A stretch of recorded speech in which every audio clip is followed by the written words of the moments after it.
Hey there, I'm Kat, and this is Brews and Reviews.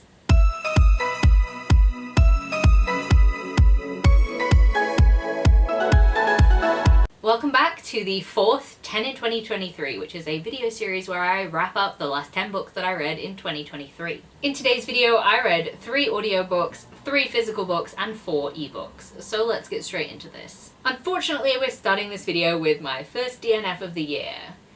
Yay! So the book I picked up was called The Archer by Ruby Rodrigo, and I did actually get about 50% of the way through this book, but oh boy, did it have problems. So the reason that I picked this book up initially was because I saw a TikTok that sort of advertised it as sexy Mulan retelling, and I was like, oh, sign me up, this sounds good. And unfortunately, that little scene is like the first chapter of the book, and then it all goes downhill from there. Like, I was really there for dark romance Mulan sort of ish retelling, and it's not what I got. It was really boring, to be honest with you. Like, not a lot happens for like the first half of the book, and there was just this whole non-consensual time, and I did not enjoy that. The way that it was written was not like consensual non-consent. It was like, oh no, what the fuck is he doing? I really didn't enjoy it. I was uncomfortable by the time that I DNF'd it, and usually I can read that sort of thing, but like the way that it was written and you were seeing it from the main character's perspective, it was like, no, this is icky, and I just didn't enjoy it. And like the way that you could see it from the male character's perspective as well, it was wrong. It was just icky, and I didn't enjoy it, so I just decided to DNF it because I don't have time in my life to waste on things that make me feel uncomfortable in that way, because that was not sexy, no. So then what happened is I got COVID, and I was very sick, and it wasn't a very fun time, so I couldn't really do much of anything, and I couldn't really concentrate on a lot of anything either, to be honest. So what I decided to do was reread a series that I've been planning to reread for a while now, one that I know quite well, so that, you know, if COVID brain sort of took over, then I would still know what was going on. So that's what started The Hunger Games, Catching Fire, Mockingjay rereads, and initially reading The Ballad of Songbirds and Snakes by Suzanne Collins. This is the first time I've read this one, so we will talk about that one after I talk about the trilogy. I am quite sure that everyone knows what The Hunger Games is about, particularly as it's having a resurgence right now and everyone seems to be talking about it. My entire TikTok page is like, Hunger Games, Hunger Games, Hunger Games, and, you know, I'm not mad about it. But if you don't know, it's a dystopian society where 12 girls and 12 boys from 12 different districts get put into an arena and are made to fight to the death for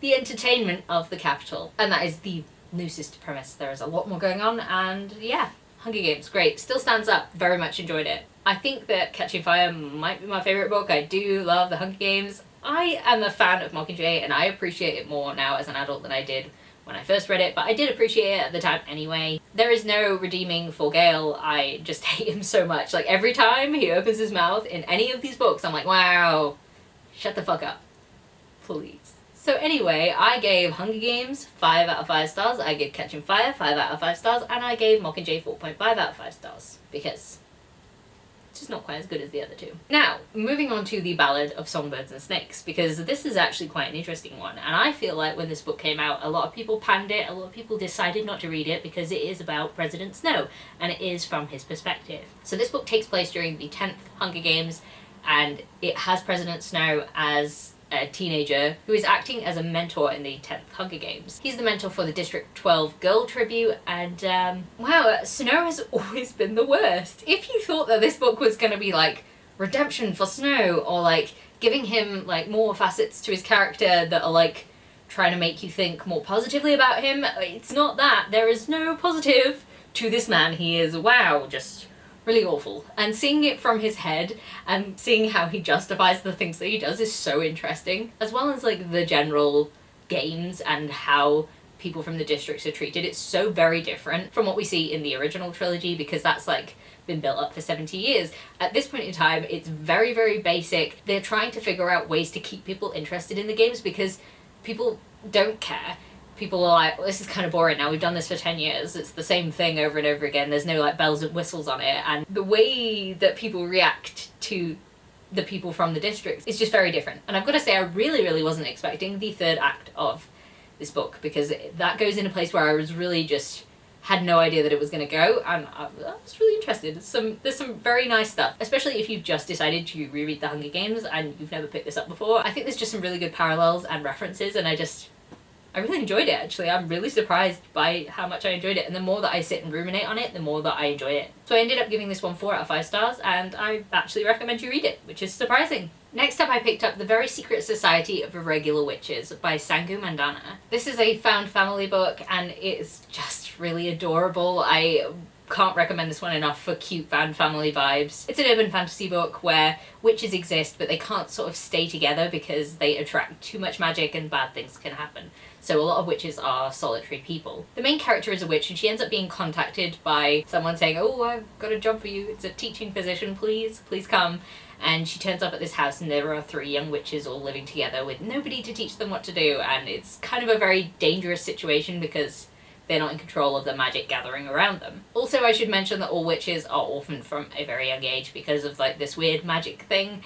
So everybody's really lonely, and found family is a nice vibe. I don't really want to say too much more about this, but I feel like if you're really looking for something that would act as like a comfort book, then this would work for that. It just made me kind of happy to read about, and there's a lot about acceptance and learning things and coming together as a family, and it was just really cute. I gave this one 4.5 out of 5 stars and would definitely recommend it. Next up, I picked up Alien Zookeeper's Abduction, which is a book I've had for a long time and keep threatening to read because it sounds amazing.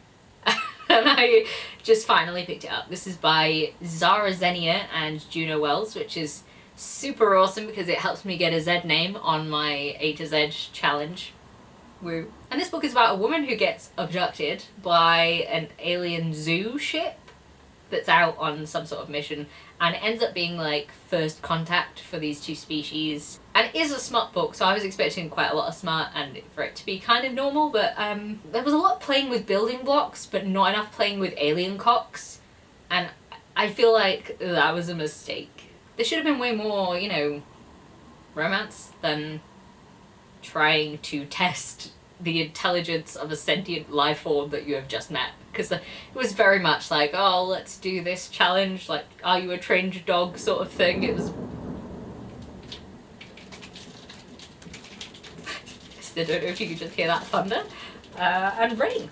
Where have you come from? It was sunny like a second ago. It's literally hailing right now. This book was overall fine, and I gave it 3 out of 5 stars. It just wasn't what I was expecting it to be. Then I picked up White Knight by Jim Butcher. This is the 9th book in the Dresden Files, so I'm not sure. In this book we follow Harry Dresden as he tries to investigate the murders of some paranormal women, and they don't really trust him, and you try to see what's going on. Bad times in the paranormal community. I can't really say anything more than that because the situation that the books are in at this point will spoil something that happens in earlier books, and you know, that's the problem with big long series, is it's really hard to actually talk about what's going on. I want to say that I absolutely adore Mouse still. Mouse is a giant dog. It's a giant magical dog, and I think we need more giant magical dogs in everything that I read, please. Thank you. Thanks. Also, there was a pretty enjoyable battle at the end, and I had a good time with it. So I ended up giving this one 4.5 out of 5 stars. The thunder is angry. So the next 2 books I'm going to talk about are technically part of the same series, which is the Peculiar Taste series, but they're also written by different authors about different characters. The books in this series are all set in this one fictional place called the Shadow Market, but they're about different people. They sort of link to other series. So the first book in this series is called The Death God's Sacrifice, and this book follows, I can never pronounce this name, Stheno, Medusa's sister, a Gorgon. She is a monster hunter, and she's working for this king to try and get her sister back. So she has to go and kill this druid guy. It's a little bit bizarre. It's got Perseus in there, so there's kind of retelling elements to it, but it's also just like completely random because she goes off to meet this druid, and there's like sexy times and a lot of like murder, but like they enjoy it. Like both of the love interests are like, murder. That was good. That was a good job you did there. You did good murdering. I actually really enjoyed it. The only problem that I had with it was kind of like that phonetic Scottish accent thing that people do when they write stuff. It's just like, let me imagine that he's Scottish.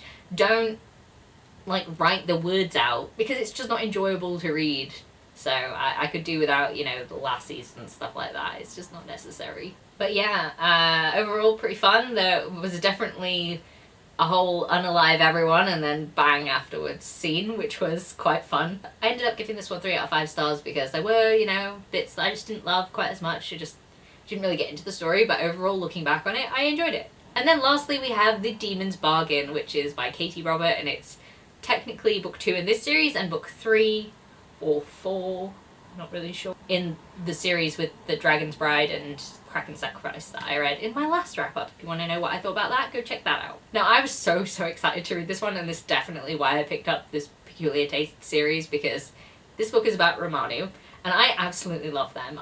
Their character is just amazing. A non-binary chaos causer, and I just love them. It was so good to actually read about them. This involves them and a witch called Lenora, who is trying to get her magic amulet back from some guy that stole it. And there's smutty stuff and a bargain, and yes, it was really good. It was definitely a really fun read, and I just wanted more of them. I feel like this was a really short book and I needed more. But I am also going to live happily in the knowledge that Romanu is going to appear in all the rest of the books in this series, because they do pop up in everyone, and I need more of them, please. Please. Thanks. I ended up giving this one 5 out of 5 stars, and it was just a real fun time. So there we have it. Those are the latest 10 books that I read in 2023. If you made it this far into the video, then please leave me a bird of some sort, because, you know, the Hunger Games with the birds, it's really the only emoji I can think of, because you can't really give me a dead child emoji. That's a bit too morbid. So yeah. Anyway, if you enjoyed this video, please leave a like, comment, subscribe, and I'll see you in the next one. Bye!